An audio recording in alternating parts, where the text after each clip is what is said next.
गुरु नानक देव जी ने कहा है, एक ओमकार सतनाम, मतलब सत्य का एक ही नाम है, वो है ओमकार। इस ओमकार में सब कुछ समा जाता है।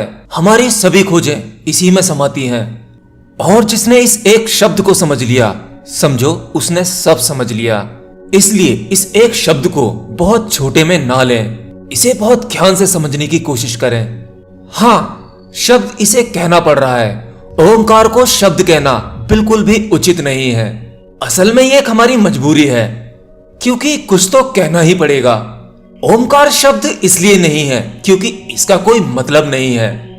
देखिए, दुनिया में हर एक शब्द, हर एक भाषा का कुछ ना कुछ मतलब जरूर होता है, लेकिन इस ओमकार का कोई मतलब नहीं है।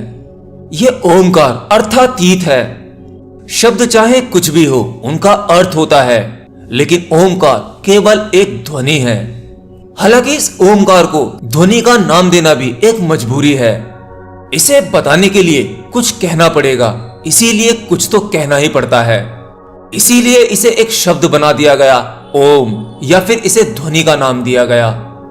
अब इस ओमकार को ध्वनि भी कहना गलत क्यों है?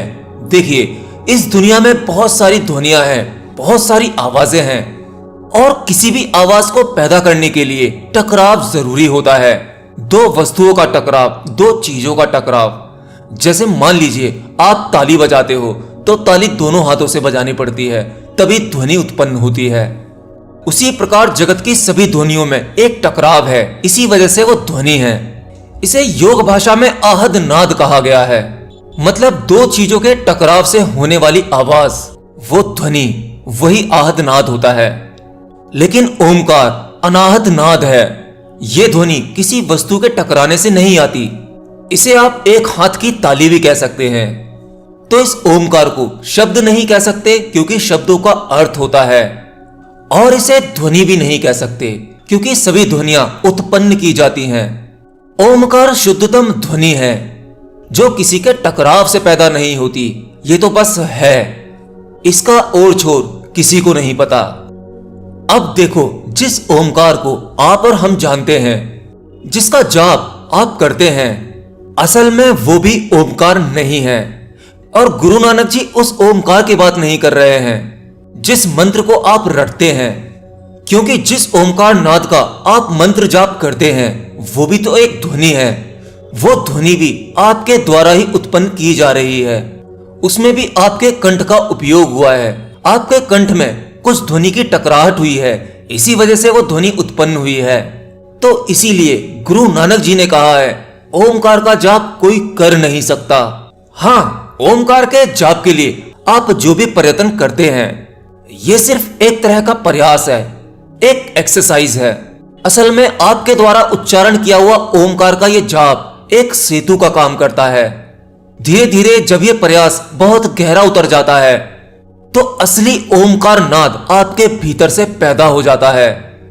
वो आपके भीतर उतरता है, आप उसे बना नहीं सकते, ये होता है। इसका अनुभव कुछ इस तरह से होता है, जैसे मान लीजिए आप ओमकार नाद का प्रयास कर रहे हैं, कई दिनों से कर रहे हैं, और जब ये उतरेगा तो आपको चलते फिरते हर वक्त बिना कोई आवाज निकाले आपके भीतर ही ये ओमकार ध्वनि अपने आप ही गूंजती प्रतीत होगी।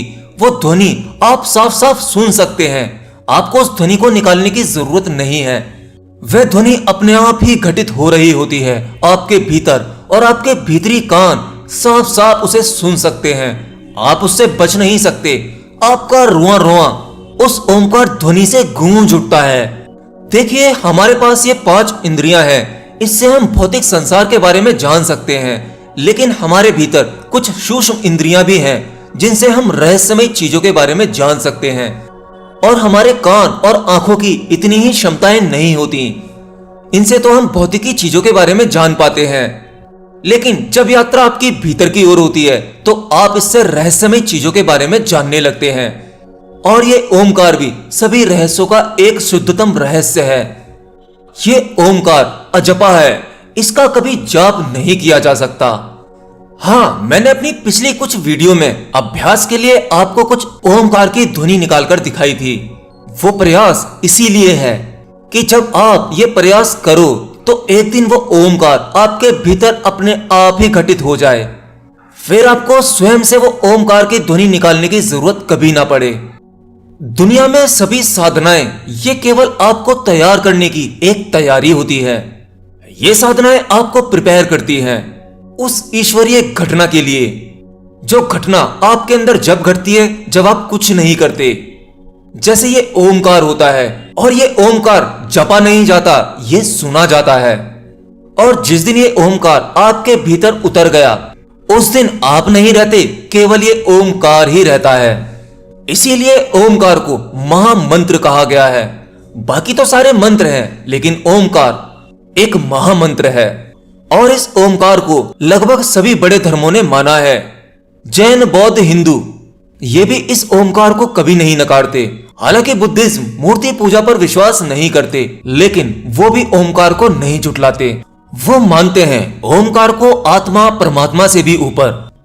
योग ने बहुत प्रयास किया, बहुत सारी नई विधियां खोजी, जिसमें ये हमारा चंचल मन और हमारे विचार जब ये शांत हो जाते हैं, जब हमारे दिमाग की सभी उथल पुथल एकदम रुक जाती है, उसके बाद जो ध्वनि उत्पन्न होती है वह ओमकार है। इसीलिए योग में मन को नियंत्रण करना आवश्यक बताया गया है। और हाँ, जिन लोगों को ध्यान में जाने में थोड़ा मुश्किल होता है, वो शुरुआत में ध्यान करते समय इस ओमकार नाद का सहारा ले सकते हैं, जैसे मैंने अपनी पिछली कुछ वीडियोस में बताया है। और निरंतर प्रयास करने के बाद एक दिन ये ध्वनि आपके भीतर घटित हो ही जाएगी। उसके बाद आप सब जान जाओगे, मेरी वीडियोस देखने की भी जरूरत कभी नहीं पड़ेगी। तो चलिए फिर से थोड़ा अभ्यास करते हैं अपनी इस वीडियो में भी। ओ